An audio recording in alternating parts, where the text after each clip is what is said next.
गाजियाबाद से शुरू हुई पदयात्रा का आज दूसरा दिन यूसी न्यूज के प्रधान संपादक पैदल यात्रा करते हुए पहुंचे बुलंदशहर। जगह जगह पदयात्रा को मिल रहा है लोगों का समर्थन। गाजियाबाद से पैदल चलकर बुलंदशहर पहुंचे यूसी न्यूज के प्रधान संपादक। आम लोग भी प्रधान संपादक आशीष चित्रांशी जी का कर रहे हैं स्वागत। जिले के सभी पत्रकारों ने किया प्रधान संपादक का स्वागत।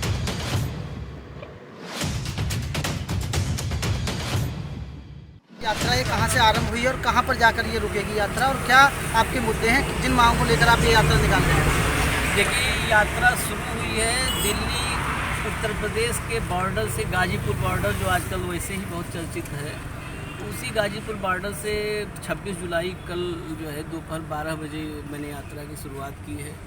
आज मैं आप लोगों के इस कर्म भूमि में बुलंदशहर, जो आप सभी मेरे भाइयों की कर्म भूमि है, मेरे पत्रकार साथियों की, आपके कर्म भूमि पे हूँ। आप लोग ने बहुत यहाँ पर ऊर्जा मुझे दिया है आगे की यात्रा के लिए, और ये यात्रा लखनऊ तक जाएगी। अलीगढ़, हाथरस, आगरा, सिकोहागा, फिरोजाबाद, इटावा, औरैया, कानपुर देहात, कानपुर, उन्नाव होते हुए लखनऊ तक जाएगी। तो जैसे आप जनपदों में जा रहे हैं तो कैसा आपको सहयोग मिल रहा है?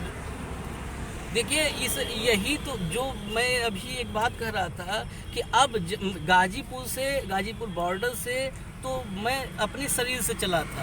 अब मैं अपने शरीर से नहीं चल रहा हूँ। अब मैं पत्रकारों के, अपने पत्रकार साथियों के, पत्रकारिता का जो एक बृहद परिवार है, उस परिवार की ऊर्जा से चल रहा हूँ। अब मैं अपने शरीर से नहीं चल रहा हूँ। यही पर्याप्त है ये समझने के लिए कि कैसा मेरे साथियों सहयोग है। और ये बड़ी खुशी की बात इसलिए है कि जिस मकसद से मैं निकला हूँ, पहली बात तो ये मैं साफ कर दूँ कि ये आशीष चित्रांशी की, किसी आशीष चित्रांशी नामक किसी पत्रकार की यात्रा नहीं है। आशीष चित्रांशी पत्रकारिता में नाम नहीं होता। ऐसे बहुत अतीत में आए, वर्तमान में होंगे और भविष्य में आएंगे। ये विचार की यात्रा है, बस मैं माध्यम हूँ।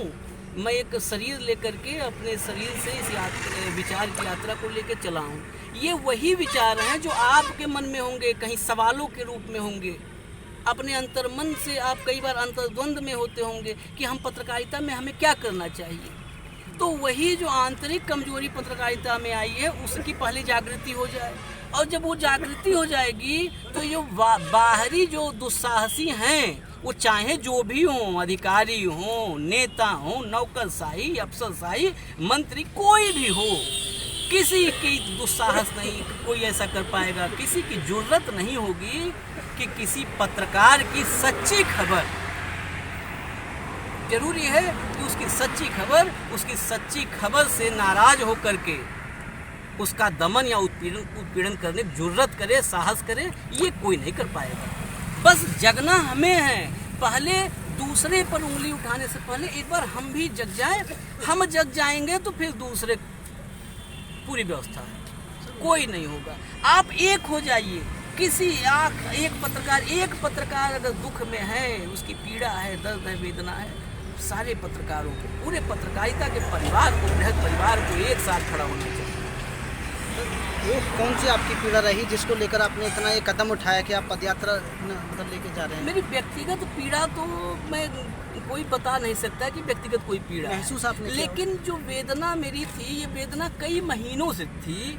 एक वेदना कि पत्रकारिता किस दिशा में जा रही है, पत्रकारिता लोग कर ही नहीं रहे हैं। दरअसल क्या है, जब पत्रकारिता की बात आई, वेदना पे ही मैं पहले बता दूंगा आपको क्या वेदना थी।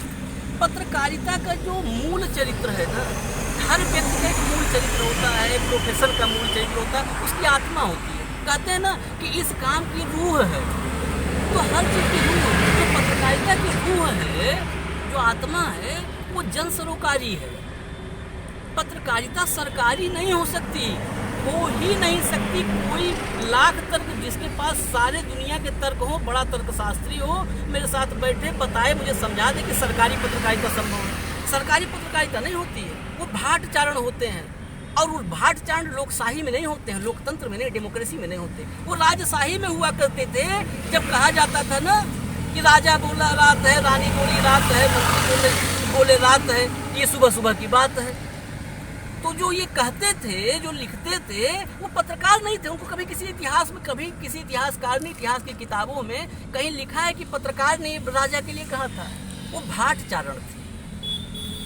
तो भाट और चारण हम नहीं है, हम पत्रकार बनने के लिए आए हैं। पत्रकारिता स्वयं एक मिशन है और लोकतंत्र से ही कोरिलेट कैसे होता है। दुनिया में जब से दुनिया अस्तित्व में दुनिया आई है, बहुत सारी शासन पद्धतियाँ आई, राजशाही, सामंतशाही, लोकशाही से बेहतर खुशनुमा जन कल्याणकारी कोई शासन पद्धति है ही नहीं है। लोकतंत्र की पहचान ही ये है कि जो आखिरी पायदान पे, समाज के आखिरी पायदान पे खड़ा व्यक्ति है ना, वह भी अपने हक हुकूक की बात खुल करके कह सकता है।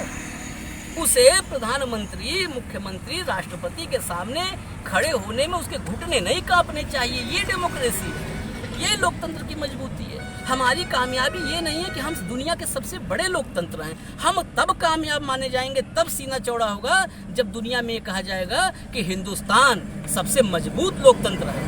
मजबूत लोकतंत्र कहे जाएंगे तब सीना चौड़ा होगा गर्व से।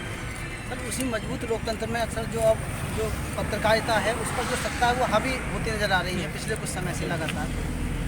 तो ये मैं कह रहा जो ना, सत्ता हावी हो, किसी राज्य में किसी की सरकार हो, जो पत्रकारिता पे हावी हो रहा है, यही तो मैं सरकारी स्वरूप बताया कि जब सरकारी आप कमजोरी है, हम अंदर से पत्रकारिता अंदर से खोखली हो गई। अब मैं यही इसीलिए निकला हूँ आप लोग के बीच में, इसीलिए खड़ा हूँ मैं कि मेरे कई यहाँ पर अग्रज हैं, ऐसे उम्र में बड़े कई मेरे साथी हैं, बहुत सारे अनुज हैं। पत्रकारिता को आप लोग समझिए ना, उसकी आत्मा को आत्मसात कर लीजिए, उसकी रूह को अपने अंदर बसाइए ना पत्रकारिता की। जब जिस दिन आप उसकी रूह अपने भीतर बसा लेंगे, उसकी आत्मा को आत्मसात कर लेंगे, फिर देखिए कौन आपका दमन उत्पीड़न करता है, कैसे करता है। जब आप सरकारी पत्रकारिता करने लगेंगे और 30 दिन करेंगे और 31वें दिन आपके भीतर का पत्रकार जगेगा कि आज लाओ उसकी खबर दिखा देते हैं, तो होगा। क्योंकि उनको 30 दिन आपने आदत डाल दी है खुशामद की, तारीफों की आदत डाल दी है, तो 31वें दिन वो बर्दाश्त नहीं कर पाता है। जब आप शुरू से उसको आईना दिखा चलोगे कि आईना है, अब फोड़ोगे तो कांच तुम्हें चुभेगा, ये आईना है। जरूरत नहीं है उसकी कि आपकी तरफ गलत नीयत से, गलत मंशा से आपका उत्पीड़न और दमन करता है। सर, पत्रकार